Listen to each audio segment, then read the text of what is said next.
again, everybody, and welcome into the WDTB podcast. Locks, sleepers, you name it, we got it. The first Wildcard Weekend in the National Football League is upon us, and it is looking very, very good. Ryan Stanko alongside Ben Mostoller, Jeff Landry, and Zach Reichard. Joey is MIA. We're probably going to have to put a call in, an APB maybe, to see if we can find him after the pod. But we're just going to dig right in.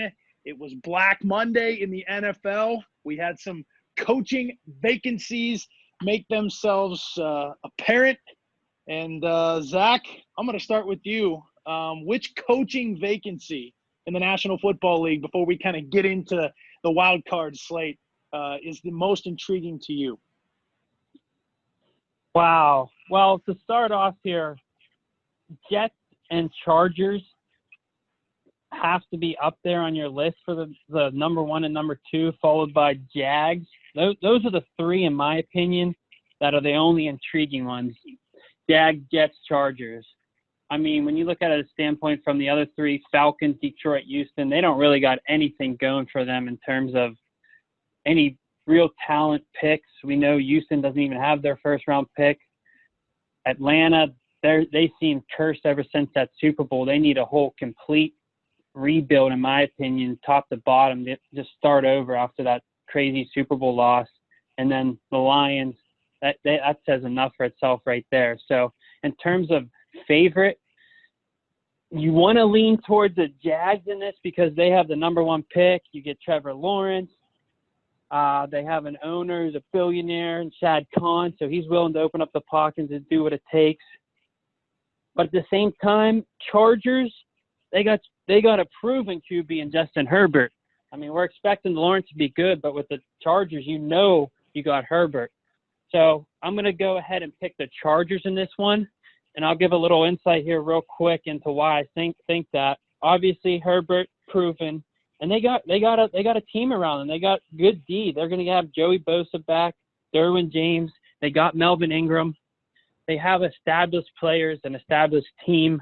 They got that going for them. And Herbert has proven himself. And we think Lawrence will be good, like I said, but you never know. So I like the Chargers in this. It's California as well, LA. Who wouldn't want to be there? So if I had to pick one, I'm going to go with the Chargers. And I just like what they have best. Obviously, Jets and Jags would be second and third, but you can make cases for them as well. Jeff, just so we have it clear, the Jaguars are open. Of course, they got rid of Doug Marrone after 4 seasons and 2 abysmal Adam Gase years in the Big Apple. The New York Jets vacancy is open. Dan Quinn out in Atlanta. Anthony Lynn out in LA with the Chargers. Detroit, of course, said bye to Matt Patricia a few weeks ago. And Houston had interim head coach Romeo Crennel in there after Bill O'Brien absolutely blew up the franchise. Those are our 6 openings. Mr. Landry, which one stands out to you the most? Where would you want to be? And if you're a coach, and maybe who do you think is going to said destination? Yeah. Hey, thanks, Ryan. Zach, I couldn't agree with you more. The Chargers and the Jags are the 2 destination cities that I'd be looking at as the ones you want to go to.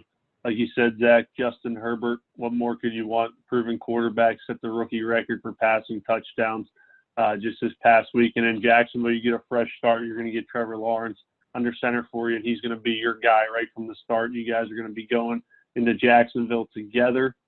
And, you're going to build things from the ground up. That's the guy that's, looking to be a franchise quarterback, and being on the same page, getting into Jacksonville at the same time. Wouldn't be too bad. I'm just looking here at my list. The one thing I think is that Eric Bieniemy, he's already confirmed interviews with 5 of the 6 teams. I think he's going to have his pick. I think he's going to get offered from multiple teams probably. Does he take the first one? I don't know. Another one interesting that I saw, Marvin Lewis, 2 interviews with Houston and Detroit. That'd be par for the course for the Arizona State co-defensive coordinator. Houston and Detroit We know what he did in Cincinnati. I'm a big Cincinnati fan, but if he goes to Houston or Detroit, they're not going to be going upwards at all. And then, Zach, going on what you said about Kahn and Jacksonville, rumors are if Urban Meyer goes there, he's going to want about $12 million. It's a guy that's got a pocketbook to pay for him. We know Urban Meyer's track record in college, close to 900 win percentage, 3 national championships. How does that correlate to the NFL? We'll have to see. And then one other question I have, what do you guys think? Is Matt Nagy safe? They snuck into the postseason. If they don't get into the postseason, I think he's gone. What happens if they lose this week? What do you guys think? Manny, what do you think? I don't know. It's really tough to say with Nagy here. I think that I would say that he would stay, to be honest with you. I think there's a lot of potential. Yeah, David Montgomery, who was kind of injured in the beginning of the year, but then he comes alive. They got some things clicking. They started off. They were like a roller coaster ride this year, just to put it that way.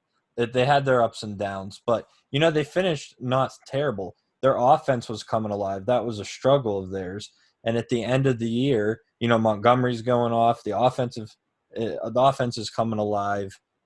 So I think that he's safe for this year. I think they see what is happening with next year, bringing a lot of the same guys back, trying to figure out who their quarterback is. But you got a lot of guys. I'm interested to see what happens with Allen Robinson this offseason.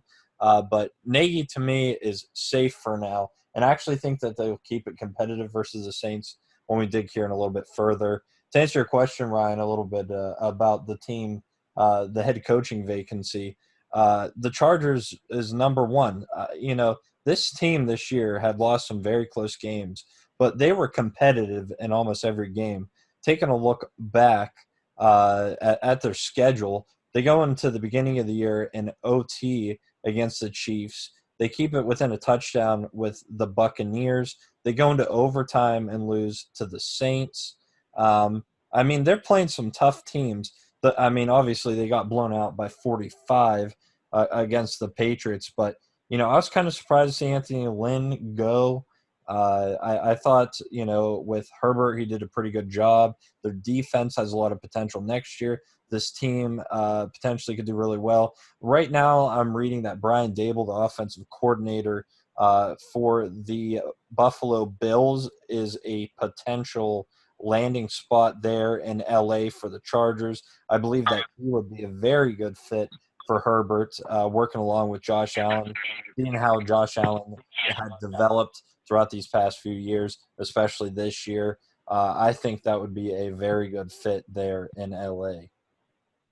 Interesting thing of note, the number 1 and number 2 teams in cap space in the National Football League, of course, the Jags. I think Khan's got to open up the pocketbook. Urban Meyer is my guy.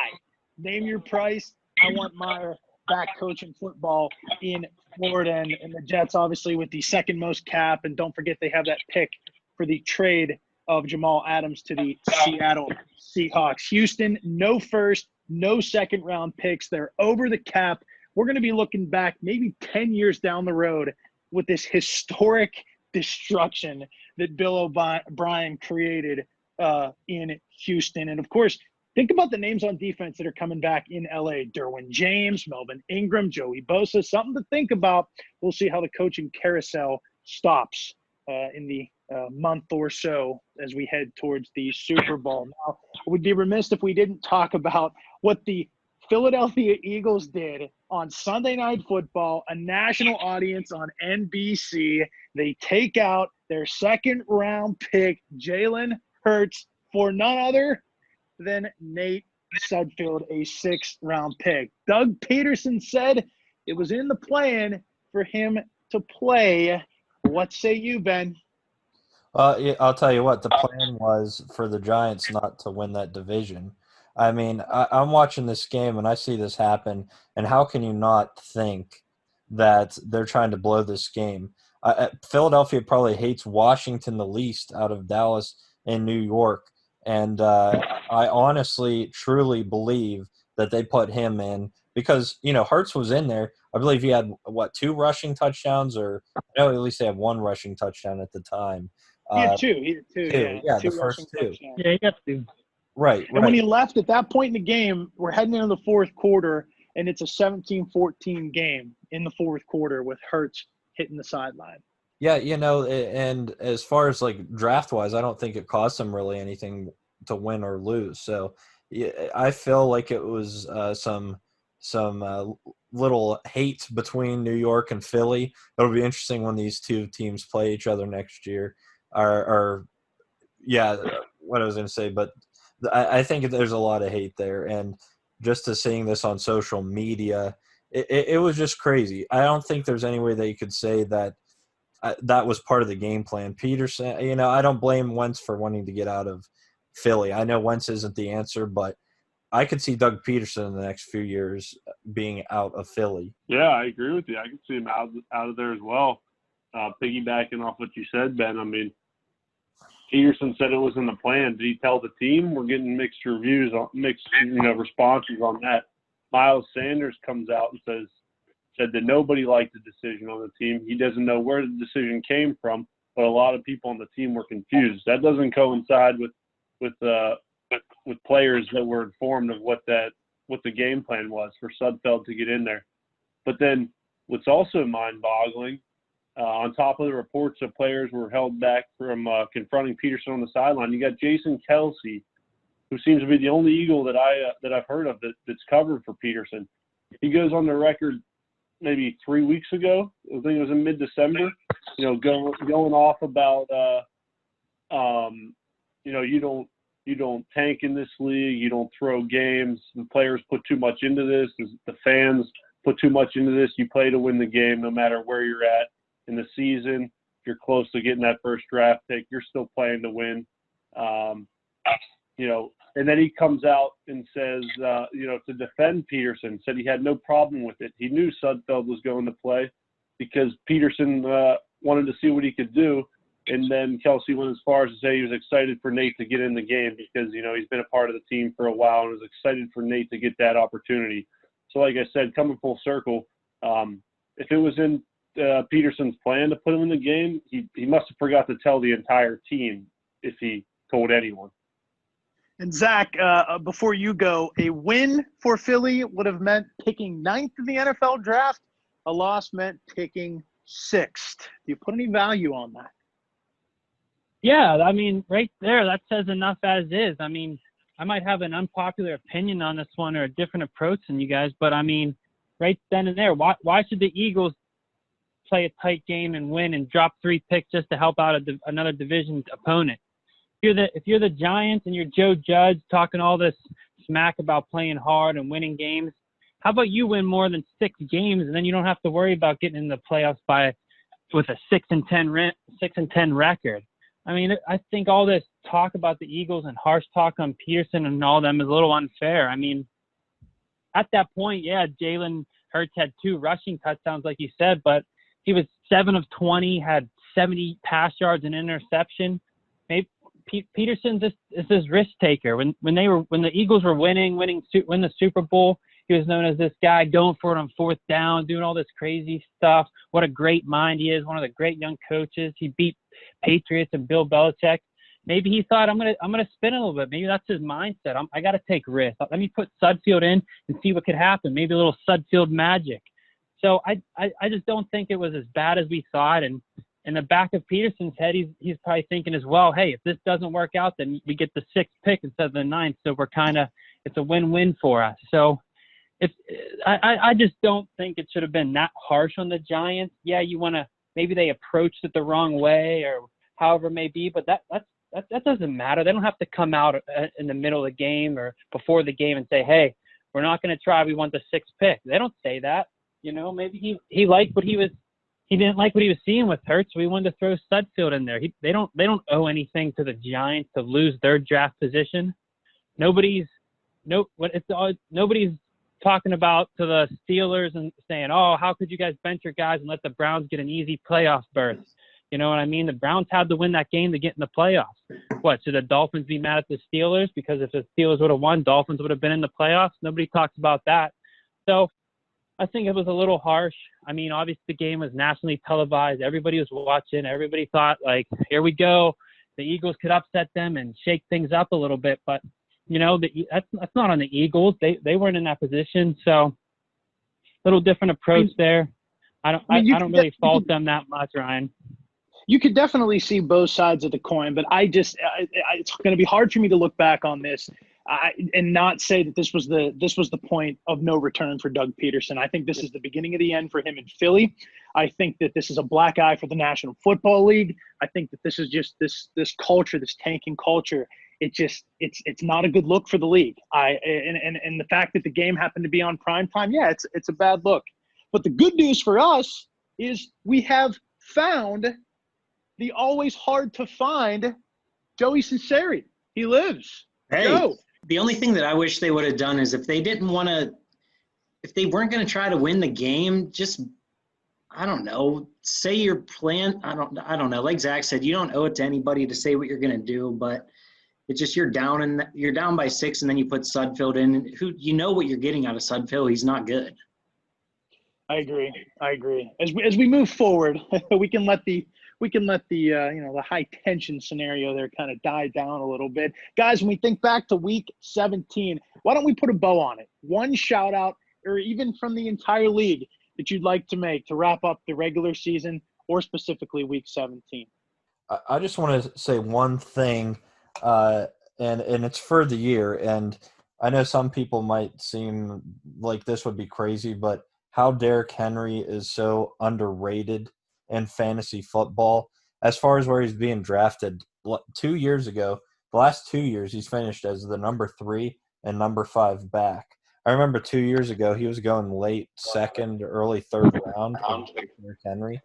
And, even this year, people weren't wanting to draft him until almost the end of the first round where he was going. There was a couple wide receivers going before him in some drafts. He just proven year in year how great of a runner he is. And the issue is he's not a PPR guy. But this guy still finishes in the top 5 without getting those receptions. Imagine if he got those receptions. He'd be the easy number 1 draft pick every single year.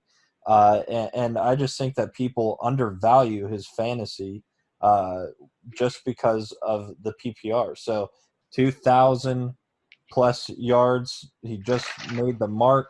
What a guy. Shout out to Derrick Henry. Shout out to Justin Jefferson. Another man's trash is another man's treasure. Jeff, like we said on the podcast, I think last week or the week before, dropped him. I picked him up, and he's looking like the offensive rookie of the year. So shout out to Justin Jefferson. Shout out to Cat Jr. for dropping him so I could pick him up. Hey, all right. Hey, I got to give a shout-out to my man, Tom Brady, proving he wasn't just a cog in the Patriots machine. Everyone's saying, oh, he's with the Patriots. He's with Belichick. He's this. He's that. He's going to go to Tampa Bay, not going to do as well. Well, the 43-year-old finished third in passing, finished second in passing touchdowns, and he's got a legitimate shot to win another Super Bowl. Aside from that, the Patriots missed the playoffs for the first time since 2008, and that, if we remember, is when Brady went down with the knee injury. So I was saying that Brady was a product of that Patriot machine. Brady went out, proved that he's still got it in him, and he can do it without Bill. Yeah, that's a good point, Jeff.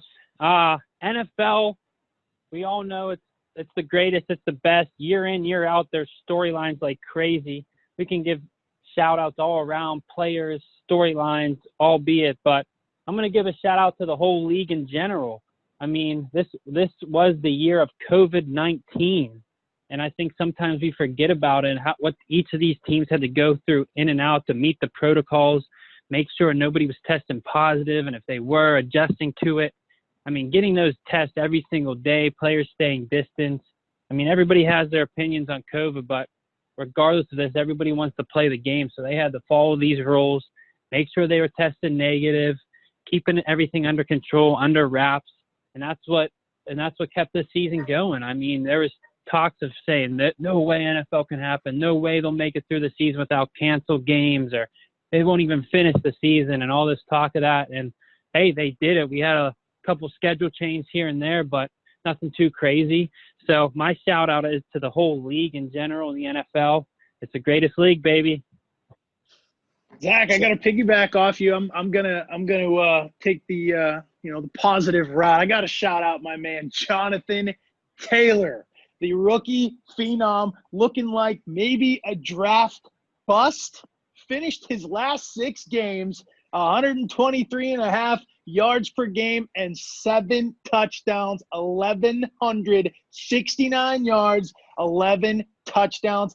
I will say this, he only topped 90 yards one time before the last 6 games of the regular season, but the culmination was 30 for 253 and 2 tutties. And if you had a Week 17 championship game, or maybe you put in a Week 17 daily fantasy lineup, I hope you took our advice and ran with Jonathan Taylor, because Jonathan Taylor and that 4.3 speed out of Wisconsin made the Jacksonville Jaguars pay. And with that, we go to the Indianapolis Colts, who punched their ticket to the NFL's Wildcard Weekend in Week 17. 11-5 on the year. They are getting 6.5 at the nobody circles the wagons like the Buffalo Bills. 13-3, the hottest team in the National Football League. Over under at 51.5.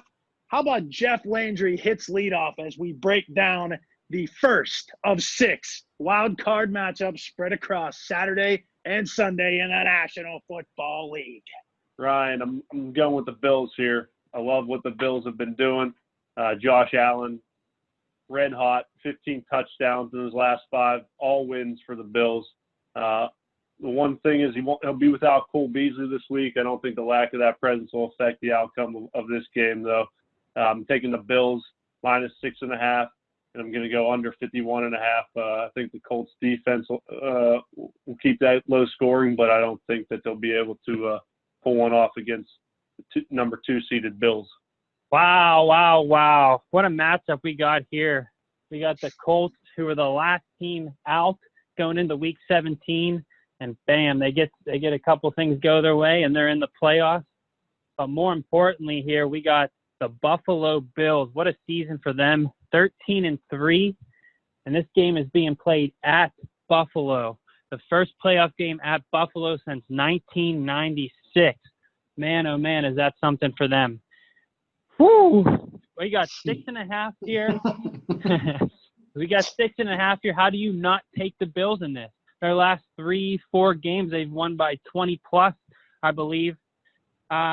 Rivers is a question here. What has he ever done in the playoffs to prove that he's going to go on the road in the cold and beat the He's won you some money Buffalo in the playoffs, Bills? Zach. Zach, he's won you some money in the playoffs. He has. I picked it right on that one. I give it to him for that. He was lucky going up against a rookie quarterback there. So I mean, this like we got to talk about here, is this Rivers' last shot at it? He's going to be. And if it is, he's going to be coming out slinging. So. He's going to be slinging. He's going to be talking trash. No swearing, talking his trash, watching from the sidelines, not sitting down. But I just think it's the wrong place, wrong time. The Bills, that last week 17 win for the Bills over the Dolphins, they didn't even play their guys half the game, and they still were scoring. They won. They still scored 45 points, got a punt return touchdown. I just think they have some magic going this season. They're all clicking, playing as a team. I love the Buffalo Bills minus 6.5 here. Over under 51.5. That's a ton of points. The Colts kind of have a sneaky good defense, and the Bills defense is coming around a little bit here too. But I mean, the playoffs are tense. Everybody plays a little tighter. Everybody's a little more, cautious of every play. So I'm going to take the under 51.5 there and give me the Bills minus 6.5. How about it? Yeah, I'll tell you what. I'm going Bills all day with the 6.5. I think they can win this one by 2 touchdowns. So I'm comfortable with the 6.5. Diggs setting the reception record this year, 127 in the league. He's got 8 touchdowns. He's a big play this week, I think, to help the Bills win this one. The Colts, ever since this second half rough patch with the Steelers and the Steelers game, they just got by. I thought they would beat the Jags a little bit more than they didn't. So the Bills are hot. I'm riding with the Bills. And I'm going to say the over on this one. I think the Bills can at least get 30-plus points, which will help just get by the over at 51.5. Yeah, I'm going to go with the Bills as well, too. I like the 6.5. If Indianapolis can keep it close, like you guys were saying, they have a good defense, but the Bills have just been slaughtering people whenever they had to go up. Miami didn't even keep it a game, and they're supposed to have a good defense. So I'm going to go with the over, and I'm going to go with Bills minus 6.5 on this one. Guys, Buffalo 11-5 against the spread this year, 6-0-1 in their last 7, averaging 40 points per game in their last 6. Josh Allen is making it look easy. Indy 20th against the pass. If you're doing fantasy playoff matchups, and Allen and Diggs stack is worth a look. We'll get to our fantasy talk a little later in the podcast. We do our own little thing here, but I do have a couple of stats for you.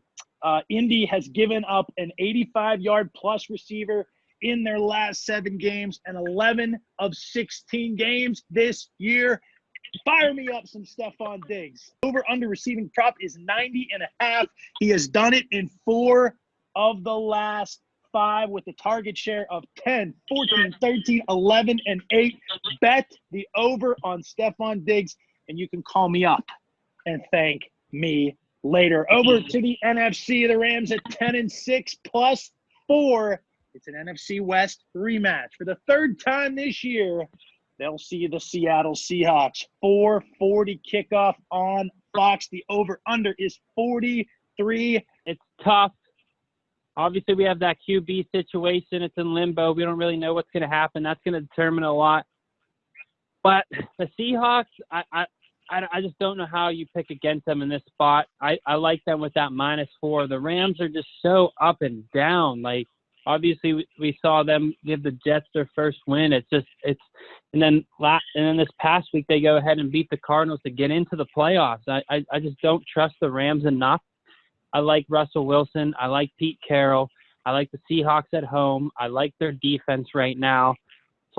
I like them with the -4. I don't trust the Rams enough, especially with the QB situation unsure. And even if Goff does play, how healthy will he be with the finger? And Goff, the question is still out on Goff as well. He's a little shaky. So give me the Seahawks -4 in this one. And that over-under 43, that is low. I know the Seahawks D has picked it up a little bit here, and we obviously know how good the Rams D is. But I like the over in that. I think the Seahawks are going to come out firing, take advantage of this. They know it's playoffs time. They know no more messing around, playing these tight games, winning at the end here. They snuck one out against the Niners last week. They're going to come out rolling. Give me the Seahawks -4 and over 43. Seahawks -4 in this one as well.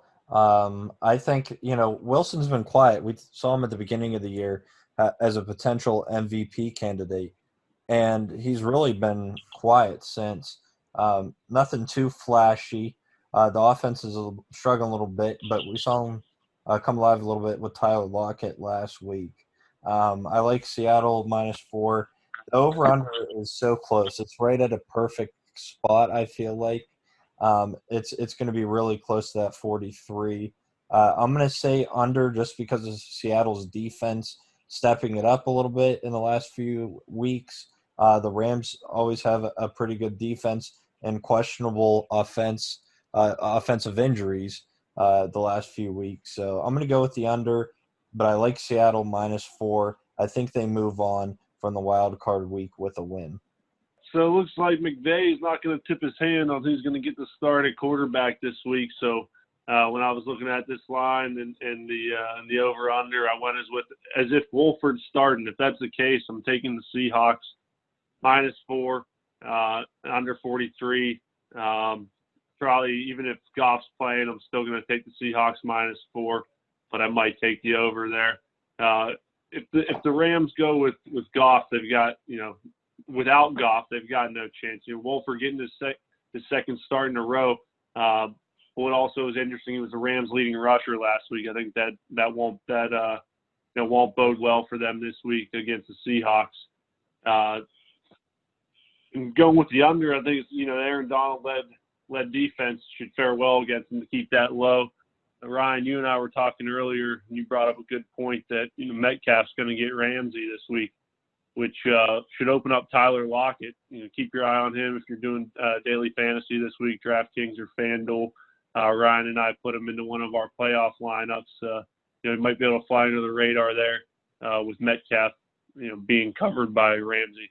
Yeah, regardless of who's at quarterback for the Rams, I'm taking Seattle in this one for sure.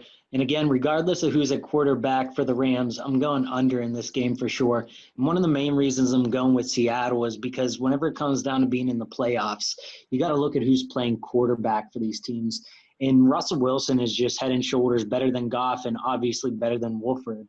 And I'm going with the under strictly because of the fact that both of these defenses are doing well at getting after the quarterback and covering the pass. So it seems like Seattle, the minus, 3.5, 4.5, and then under the 42.5.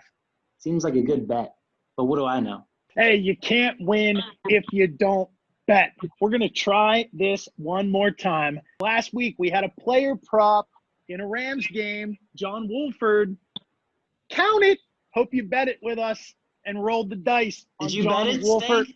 Yes, John Wolford rushing over. Don't interrupt your host or you'll be reprimanded. Okay, John Wolford, count it. First NFL start, and he goes for over 50 rushing yards. Blasts the over on the player prop. Gotta love that. I have a deep player prop for you guys. David Moore. We talk about the Seattle receivers. Obviously, DK Metcalf, Tyler Lockett. His over-under receiving yards, 19.5. This year he has catches of 38, 57, 55, and 45. He is number 2 in target separation amongst qualified wideouts, and he is the number 1 wideout in terms of fantasy points per target. Yes, the Rams are third against the run, first versus the pass, but smash the over on David Moore, and you can come back next week and thank us again on the WDTB. We're making you money, folks. The Bucks 11-5 minus 8.5 at the Washington football team. We don't know who's going to be in quarterback and under center at the quarterback position for Washington, but you can catch the 7-9 football team hosting the Bucks Saturday at 8:15 on NBC. Over under 45. Hey, I'll keep this one short and sweet. I'm taking the Bucks minus 11.5. I'm going over. Alex Smith, comeback player of the year. I think they should rename the trophy after him too. Comeback season is going to be ending this week, Ryan. Tom Brady and the Bucks have a legitimate chance to win the Super Bowl, and the football team's just going to be a tune-up game for them. You would change the award's name to Alex Smith's name? Yeah, comeback player of the year. He had more interceptions than touchdowns and single-digit touchdowns. He almost died. Has nothing to do about it. The guy. They didn't know if he was gonna have a leg so you want to give out participation awards? All right. It's not the MVP trophy. Hey, enjoy it, bud. Joe always brings it. He's our resident heel. For you? He's our resident heel. So if you're going to make a heel turn on Alex Smith, Joe, who you giving the comeback player of the year award to? We should give it to Ryan Shazier and rename it the Ryan Shazier Award.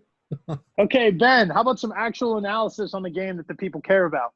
Yeah, let's dig into that. I like Washington to cover this one. I think it's a little too high. Washington's defense will keep them in this game, and it'll come down to Tom Brady making a last 2-minute drive there.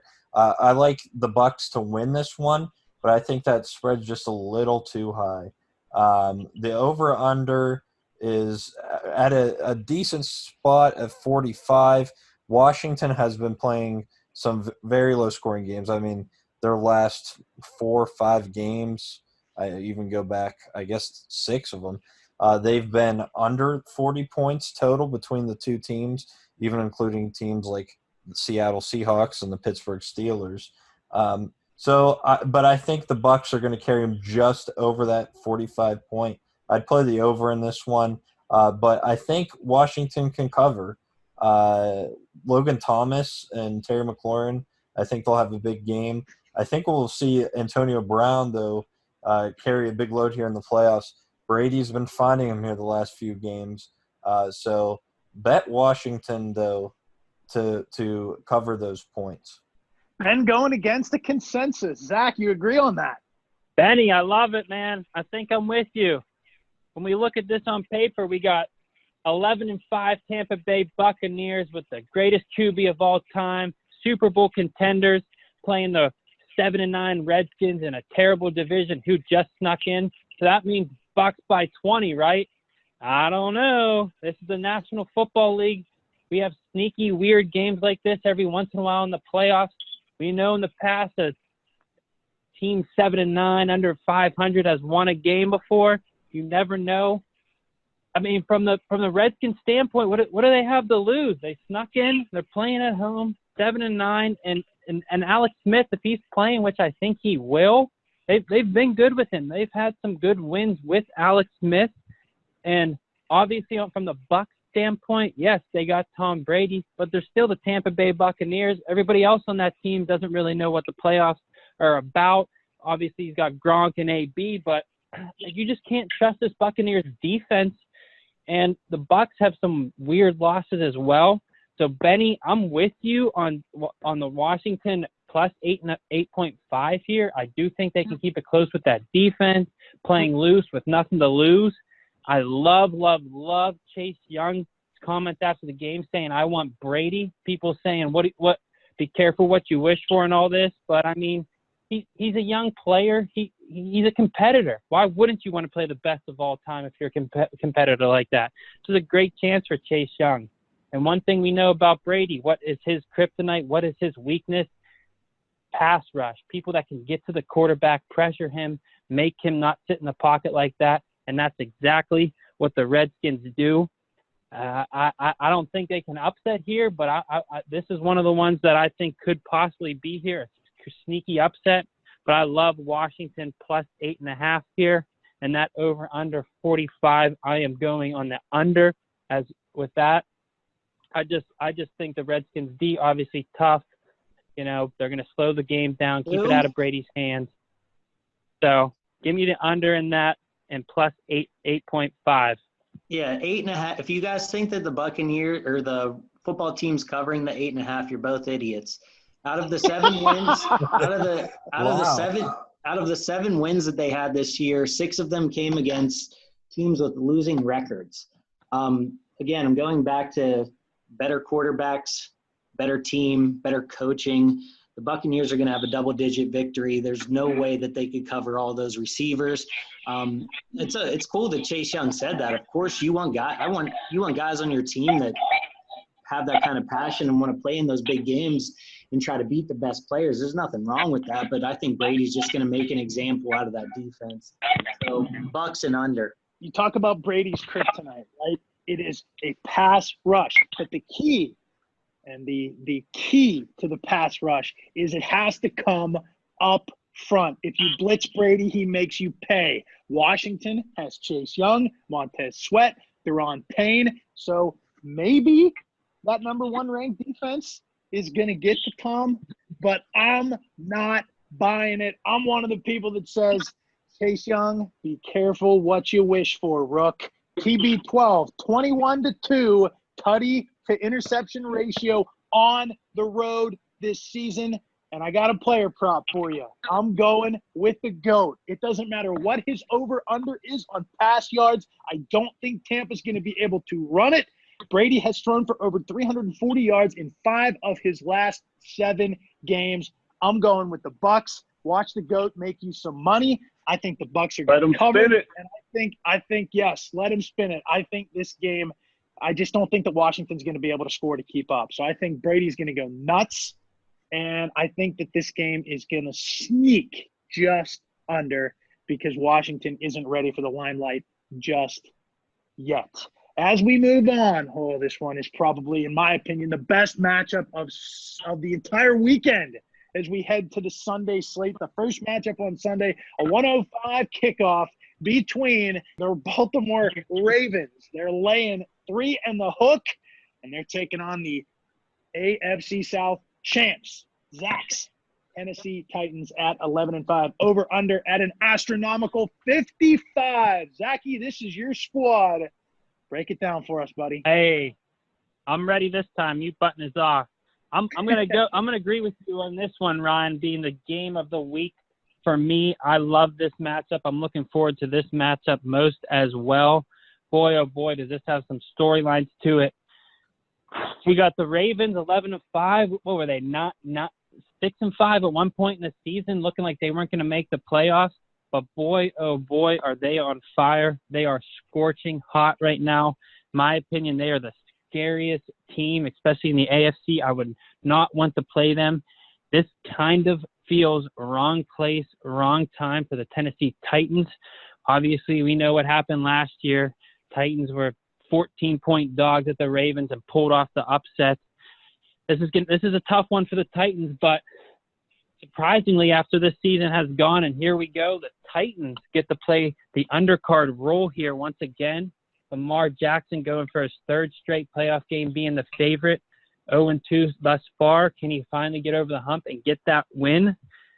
Man, I love the Ravens in this. As scary as that to say with how the Titans are going and with Derrick Henry and the run game, and if they can get that going with the play action with Tannehill.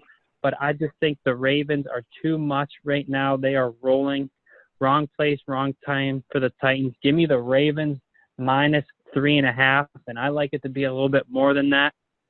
And that over under 55, that is way, way too high. Like I said, it's a playoff game. Teams play tight. Teams tend to run the ball, protect the ball, be a little bit more careful. And the Ravens D has looked very good lately. And I think they're going to control the game. It's going to be a rout. Give me the Ravens minus 3.5 in the under. You take a look at last year. Obviously, we see Tennessee coming and pulling the upset. Baltimore has that chip on their shoulder. They've won the last 5, and they've been averaging 16-point victories in those last 5. What a guy, though, J.K. Dobbins, man. Those last, last 5 games, just tearing it up. He's had a touchdown in each of them, plus 2 touchdowns this last game. He's going to be a threat next year in fantasy football. He was a sleeper pick for me to grab him in most leagues later, and he paid off at the end of the season. So I think the Baltimore Ravens roll in this one. I think that Henry is going to be a little bit winded after rushing to try to get the title. Baltimore is hot right now. I do believe that the Bills are the hottest team going to the AFC right now, but Baltimore right behind them.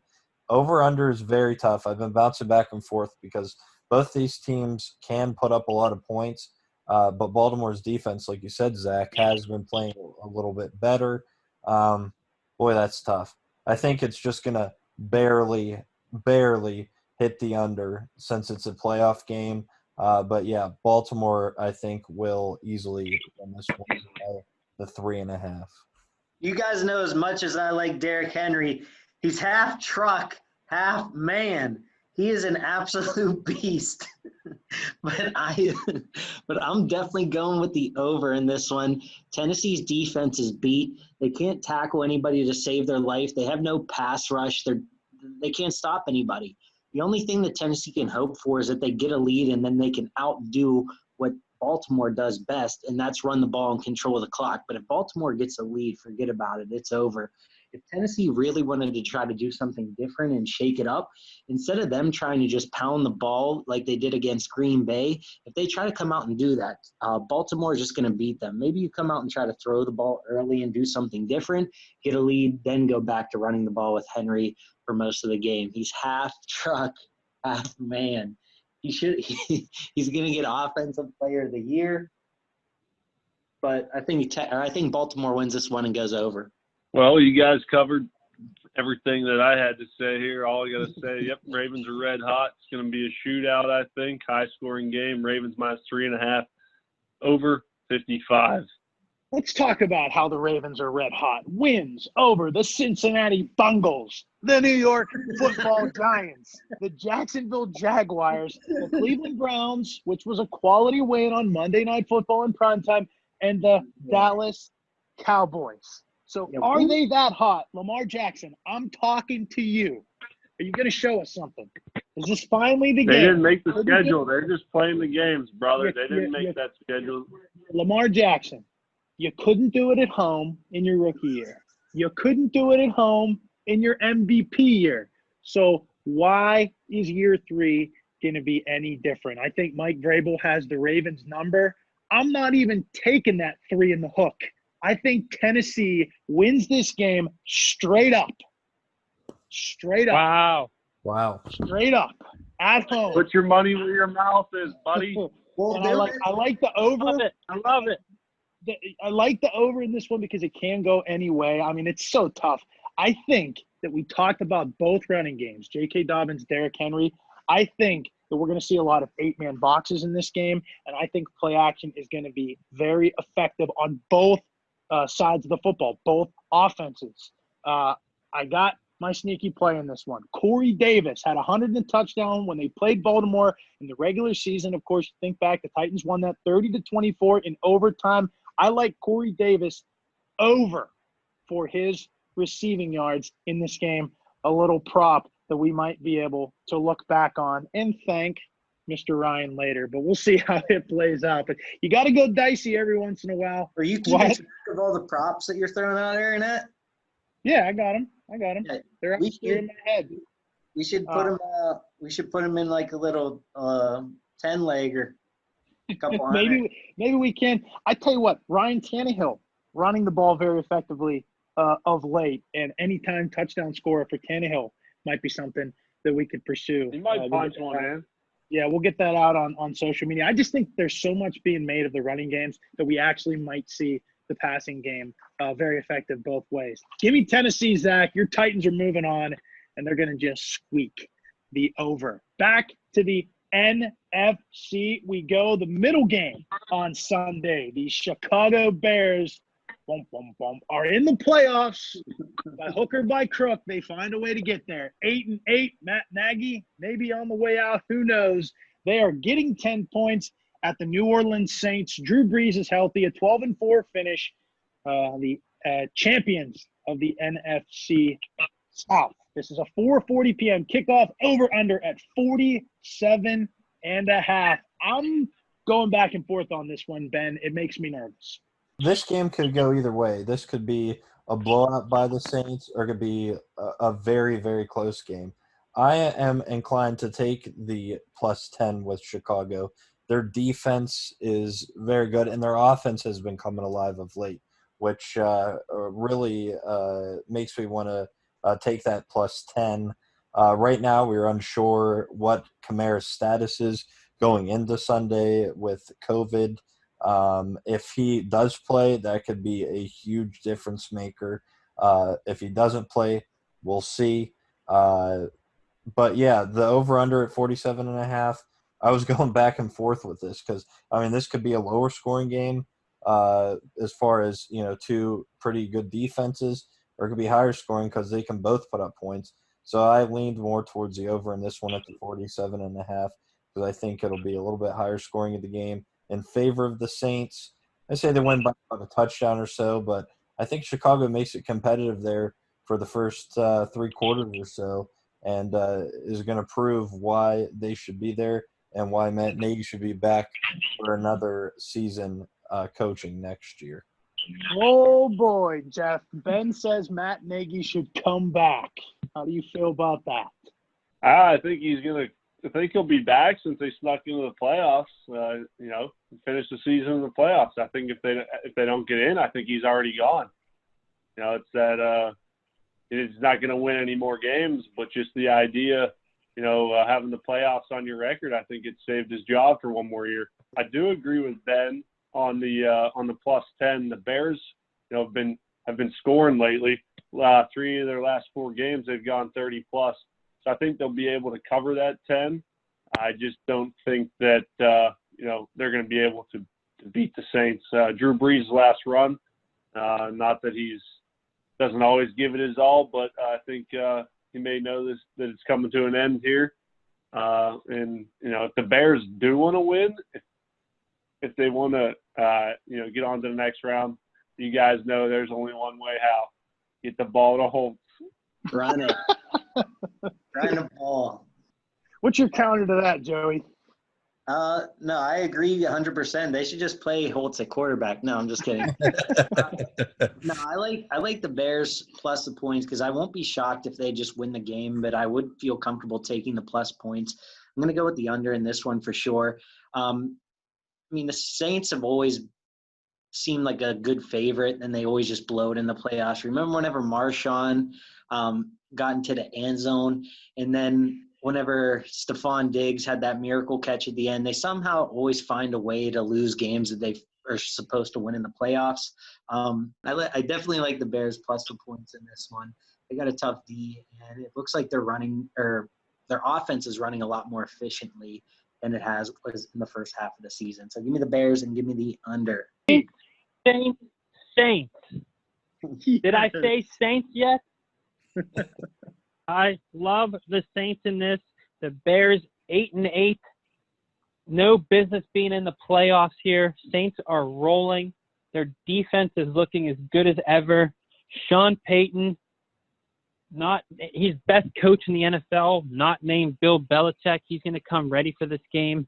And in my eyes, the only way the Bears had a shot in this, if they were playing some team with a shaky D, Bears aren't going to be able to score at New Orleans. It's in the dome.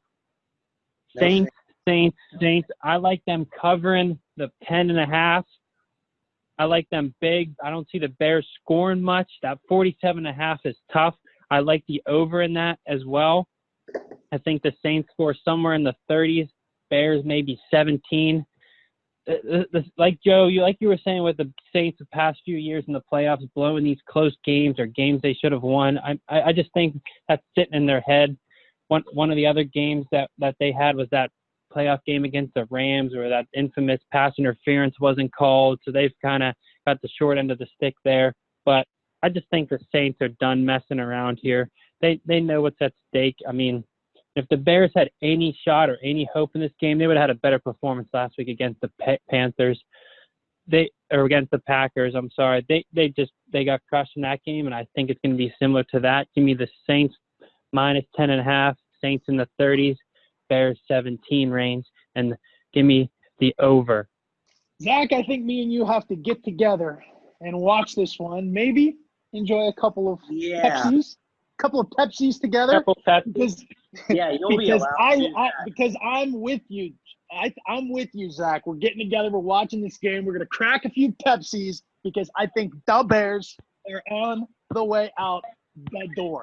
Who ordered the Polish sausage? I think New Orleans Saints did. Give me the points. The Saints are going to run the Chicago Bears right out of the Superdome. I'm with you, Zach. With you. I'll lay those points with the Saints.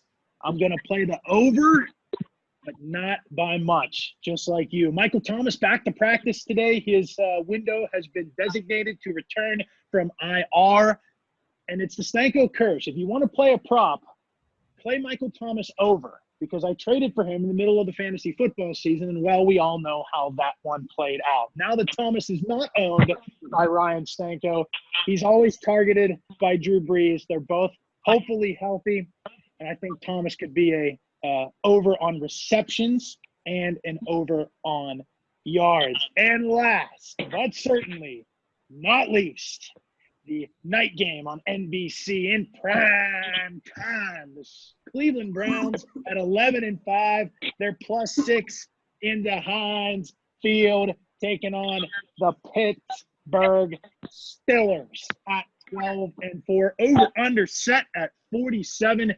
No, give me the Lurs in this one by a zillion. No, Stefanski's not playing. I don't. Playing. Yeah, he's not. He won't be out there running a ball. No, I think Stefanski's one of the best things that they have on that team. So if he's not going to be out there because of the COVID, he's going to be with the Connecticut players and coaches. I like the Steelers in this one for sure, and I'll take the under. I'm with you on that one, Joe. I'm Steelers all the way here. This game for me comes down to two things: experience and organization, and the Steelers dominate in both of those categories when it comes to this game. Browns' first playoff game since 2002, I believe, and we all know the Steelers' playoff history as well. And then when it comes to experience, we know what the Steelers bring in terms of that. And the Browns, nobody on that team's been here. They're not ready for this game. The Steelers are going to be too much to handle. Give me the Steelers -6 in this and give me the over. I think the Steelers run D is just going to be too much for the Browns. I feel that the Browns kind of rely on that a lot, where they want to get the running game going, get the play action going. I think that's what Baker Mayfield likes to feed off of. The Steelers aren't going to let that happen. They know to stop the run game. Those are all about. Give me the Steelers -6 and give me the under. I'm going Steelers -6 all day. You know, I think they need to let Ben call these offensive plays. We've seen him take over the play calling in the second half of that Colts game, and it really made a difference. You can always tell when he's running the show. I think the Steelers, with the experience, that'll help them with the -6. I like the under in this one at 47. Ryan, I don't know what prop bets are looking for Deontay Johnson, but boy, he should have a big week. From weeks 9 to 16, he's had 12 targets per game and averaged 8 catches in those games as well. He's definitely Ben's a go-to right now. And on the Cleveland side, I picked Hooper last week. He got a touchdown, 15 targets a week before. Hey, humble brag, Ben. Humble brag, baby. Yes. So go onto our social media. You'll see that one. That paid well for the 3,800 on DraftKings. Hit him with the handle, Ben. Hit him with the handle. Hit him with the hand. Yeah, at WDT Betting. You're gonna want to go check that out. We did a lot last week, so you'll churn out see content and winners. we had a lot of winners and a lot of daily fantasy winners at a great price. But yeah, Steelers easily -6, I say, under 47, and see you later, Baker. Like Zach said, taking the Steelers -6. He had his two things. It comes down to two things for me. Kudos to the Browns finding their way into the postseason. But the Browns are the Browns, and they're going to be the Browns on Sunday. And my number two thing is Big Ben. He just doesn't lose to the Browns. Taking the Steelers -6, under 47, and see you, Baker. Got some trivia for you guys. You might remember back in 2002, it was the Pittsburgh Steelers who broke the Cleveland Browns. The Browns blew a 12-point fourth quarter lead in a wild card matchup in the Steel City. I will hand cash to whoever can tell me who scored the game-winning touchdown at running back for your Pittsburgh Steelers. Chris Fuamatu. How much cash? How much cash? How much cash? It'll be an amount to be determined later. $5. I knew who it was. It was Fuamatu Ma'afala. Tommy Maddox. Tommy Maddox. I think he was the quarterback in that game, right, Ben? I think so. It was Fu. It was Yes. Fu. Jeff and Joey both chimed in with the ding, ding, ding trivia. How much of the money cast. we get? How much money? You and I'll have to work it out. Determined.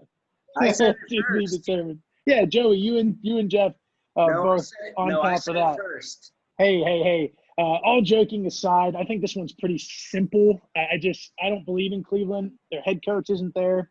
I think it's going to be a lower scoring game. I think it's going to be ugly for a while. I like the Steelers 24-7. That is a cover. That is the under. Ben, one prop for you. Nick Chubb in 2 games against the Steelers, 7.7 yards per carry. His over-under rushing prop is 70.5. Hammer the over. You can run against the Pittsburgh Steelers, but you will not beat the Pittsburgh Steelers. Now we go to our group fantasy playoff team reveal, and the rules are, Jeff. Okay. So you get quarterback, 2 backs, 3 receivers, tight end, kicker, D.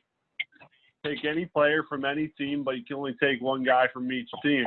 obviously, that's 9 roster spots, and there's 14 teams this year, so you'll have 5 teams that you don't pick from whenever a team loses. If you've got a guy on that team, you just lose him for the remainder.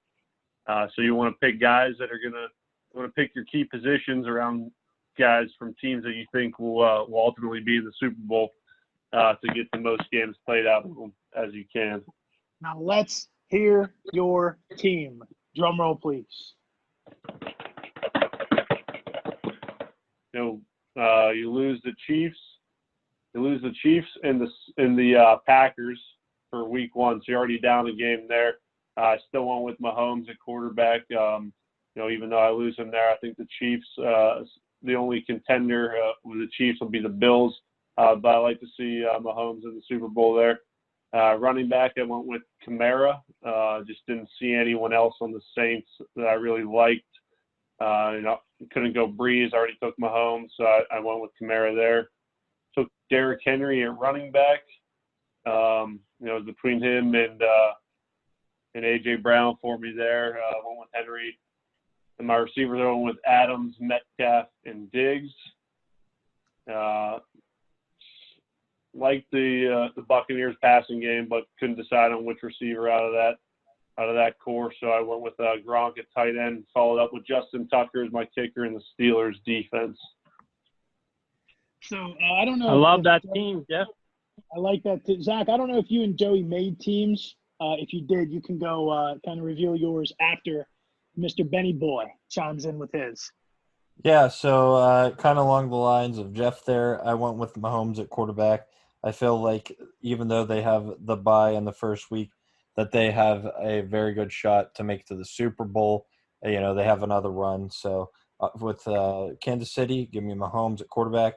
Running back as well, I picked Derrick Henry just because he's a tank. So I'm going with Henry at running back there from Tennessee.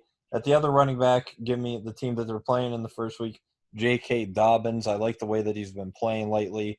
And if Baltimore wins, I could see them be I could see them using Dobbins a lot here. The run game they rely on, and I think he's their main guy. So I like J.K. Dobbins for Baltimore.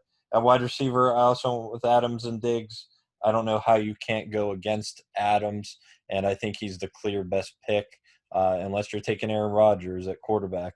If you're taking somebody from Green Bay, Diggs, obviously you could argue you could take Allen, but I like Diggs here. Wide receiver, I went Deontay Johnson. I think that he's going to come up big for the playoffs. Like I said, averaging 12 targets per game in the from week 9 through 16 and 8 catches in those games. I think he will be a big play. And Ben's been loving to throw the ball to him, so I like him at wide receiver there. Tight end, I don't even know who to go with, who I had left, so I went with Austin Hooper because maybe he'll have one good game against the Steelers. We might have to send you an Austin Hooper jersey. I don't like Austin Hooper, and I hated him coming in. I thought he was going to be the biggest bust, which he really was at tight end. I did that in another podcast. We had our biggest bust, our biggest steals of the year, who we thought we were going to really blow up, and he was on that list of the biggest bust. But I really didn't know where else to look. I mean, you could go maybe with the Saints here and go with Jared Cook, but still a lot of – Do you want Russell Gage on your team? Yeah, well, you know what? I'm picking him next year on my fantasy team, all of them. Yeah, I'm going to get him in all of my leagues. Especially when Julio's out. He might be their starting quarterback next year too, Russell Gage. Depending on he might be like that week where you could use what's his name? Why am I drawing a blank? Taysom Hill, you throw him in there tight end, he's playing quarterback. Right, exactly. Right. I think that's what's going to happen. No, anyway, so, yeah, what the heck? I'm turning him. Kicker, I'm going with Will Lutz for the Saints. And defense, I'm going Seattle because I think they can hold the Rams. How many Saints guys you taking? He took one. I only took one, Will Lutz. Any fantasy contributions for the playoffs between the Butler County boys, Zach and Joe, or do you guys kind of just want to watch the game? Hey, before I go, Ryan, if Ben doesn't want that Austin Hooper jersey, I'll gladly take it. Danko will add it to his collection. Well, I'll tell you Hey, this. I just got a PayPal request from Joe for $1,000. So that's going to be interesting for winning the trivia. And now I got to buy Ben a jersey. So it might be a no funds kind of week, Zach. Back to you. All right, here's what I got going on for you guys. At QB, I got Josh Allen. I love what he's doing right now. Running back, I went ahead and picked Alvin Kamara. I also paired him with J.K. Dobbins. My 3 wide receivers, I had to go Stephon Diggs. Little combine him with Josh Allen's there. I also went with A.B. Antonio Brown. I love what he's doing as of late. Turns out it took a little while, but staying at Brady's house, I think they found their connection now with A.B. there. And my 3rd wide receiver, I went with DK Metcalf. Tough matchup, as you guys said, with Ramsey week 1, but I just don't know how you go against DK Metcalf here. Tight end, Travis Kelce. Zach, real quick, did you take Diggs? Yeah, he's stacked, Yeah. but you're that's supposed to why- take one. You got That's why you can't It's take okay. Diggs out. fantasy. You can't. Oh, it's one from a team. Yeah, Oh. if you Yeah, took bad. Diggs out, Zach, real quick, what receiver would you replace him with? And if you would keep Diggs and take Josh Allen out, what quarterback would you replace him with, real quick? Take Russell. Okay. All right, Russell give me- Gage is not in the mix. Russell Gage is not. All right, give me from the Titans then. I'll go ahead and take Corey Davis. I haven't mentioned a Titan yet, so I'll take Corey Davis as my receiver to take out Diggs. As for my tight end, give me Kelce. I don't have any Saints in there. As for my kicker, oh boy, that throws a little wrench into it without picking the same guys here. I'll take, I don't think I picked the Steeler yet. Boswell is back, isn't he? Yeah, he Let me practiced take today in a Boswell as my- limited capacity, yes. Let me take Boswell as my kicker. And as for defense, I want the Washington football team. Okay, as we move on, we got to round out the podcast. We got 2 more bullets to check off the list. How about we all pick our final 4, the champions of their respective conferences, and then the Super Bowl matchup and the winner. And seeing as I get to host this fine podcast, I'm going to start my day 1 pick. I'm keeping them the way they were. I got the Chiefs over the Steelers in the AFC Championship, and in the NFC Championship, Saints over Packers. My Super Bowl is a repeat for Patrick Mahomes. 2 straight MVPs. They're repeating. Andy Reid and the boys, mark it down, but they are going to beat the Saints in the Super Bowl. That was my pick from day 1. I'm sticking with it. AFC, I'm going with the Bills against the Chiefs. The NFC, taking the Bucks and the Saints. I need the Bucks to win that game. Cash in on my my huge $10 bet for the Bucks to win the NFC. Pays out $350. That'll be nice, you know. Get some take my girlfriend out to a nice dinner. Shouts to Jenna. To Jenna. Yeah, she's a Browns fan, so it ain't gonna be great for her on Sunday. But hey, I got the Bucks over the Bills. Put another one on Tom Brady's list. If you guys can't tell, I like Tom Brady. Yeah, I'm We gonna can. go with the I'm gonna go with the Bills versus the Chiefs. Bills winning that game, and then Bucks versus Green Bay. Green Bay winning that game, then Bills beating Green Bay in the Super Bowl. All right, my final 4 from the AFC. I'm with you on that. I like Bills and Chiefs. I like the Bills to come out on top. This is the Bills. This is that team that comes out of nowhere. This is their year to make their Super Bowl run. In the NFC, I have Saints versus the Packers. And I want to get into something real quick here. This Saints team, this is Drew Brees' last year possibly, and especially if he wins the Super Bowl. What a storyline that will be for the NFL. We saw this previously with Peyton Manning, John Elway. So I like the Saints to get to the Super Bowl versus the Bills, and I like the Saints to come out on top, win the Super Bowl. The NFL loves themselves some storylines here. This Saints team seems very similar, very, very similar to the Broncos with Peyton Manning when they done it. Zach, if I could, real quick, you've always been a big guy on Drew Brees in cold weather. You think he finally gets over the hump on the frozen tundra of Lambeau Field? He does. He does. This is his year. Fans aren't there. I love Aaron Rodgers. I just don't really trust him. The Saints has gotten, like we mentioned before, some of these bad calls. This is their year. Drew Brees rides into the sunset, retired Super Bowl champ. Ben, how do you follow that up? You know, I have the Washington football team taking on the Browns in the Super Bowl. Austin Hooper MVP. No, I'm just kidding. Russel Gage is the coordinator. Russell Gage is a coordinator, yes. Russell Gage. The man crush on Russell Gage, J.P. Holtz, and Austin Hooper is real. Hey, they're always such a great price in DraftKings when you want to pay up for somebody. Yeah, for real. Bills and Chiefs I have. It's tough. I'm tossing back and forth between this because I can see the Bills winning, but I'm going to ride with my homie. I say the Kansas City wins on the AFC. I agree Green Bay and New Orleans, but I am going with Green Bay to win it. Kansas City, Green Bay, two potential MVPs between Rodgers and Mahomes would be a fun. And the State Farm commercial. And the State Farm commercial. Jake is going to be at the game sitting alongside Russell Gage. But anyways, I'm going with Kansas City. We have completely fallen off the wagon. We have. No, we have. But no, Kansas City, Green Bay. I'm going Kansas City. I think Mahomes repeats. And, move over Tom Brady. There's a new GOAT in town. Hey, we don't always do the National Football League on the program. We always give love to all levels of football, and we'd be remiss if we didn't touch on the college football playoff, the championship game. Monday night, as scheduled, they might bump it back. We don't know. We're going to operate as if it goes off. Ball in the air, 8 p.m.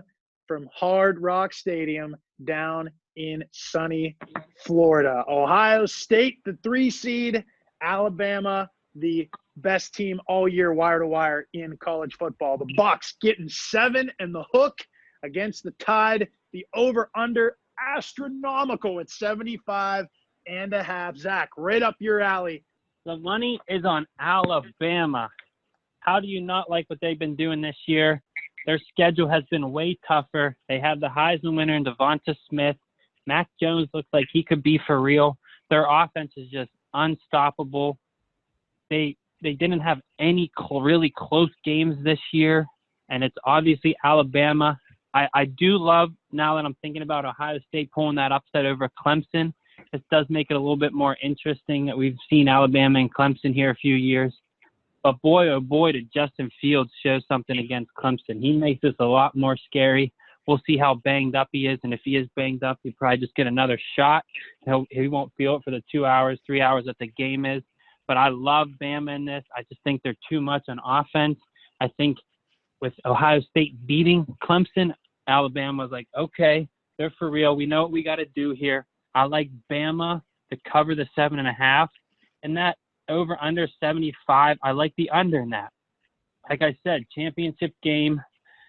Players will play a little tight. And this Bama D is surprisingly good. I mean, they score 40, 50 points a game. So they kind of lay up a little bit on defense in the middle of the year. So teams scored 20-some a game, and it seems like the Bama defense isn't as good. But with them in a playoff game, national championship game, we obviously saw what they did to Notre Dame. They could have shut them out if they wanted to. So I like Alabama to cover -7.5 in the under. I like Alabama to cover that in the under. Oh, that's just your pick. You're all in on Bama? Yeah. Ben, you're our resident NFL guru. Can you dip into the college football pool? Yeah, I enjoy watching college football, but you enjoy it, bud? I enjoy college football. I hate Ohio State with a passion, So it's hard to pick them, but I think that they will keep it close within the 7.5.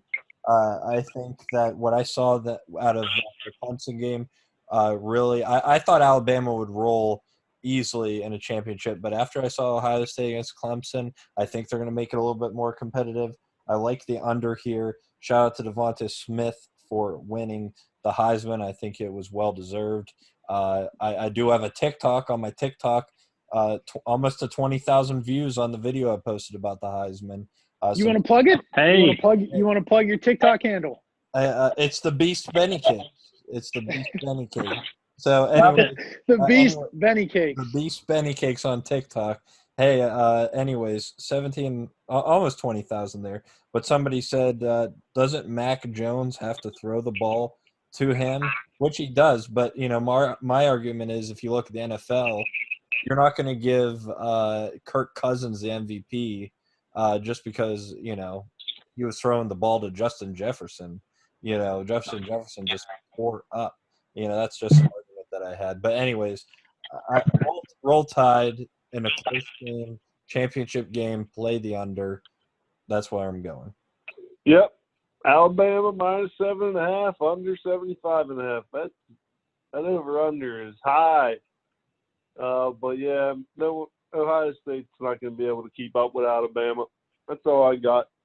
You might remember in the 2015 college football playoff, the Ohio State Buckeyes were the 4 seed. The Crimson Tide were the 1 seed. And Zeke Elliott ran, and he ran, and he ran. And Cardell Jones and company then went on.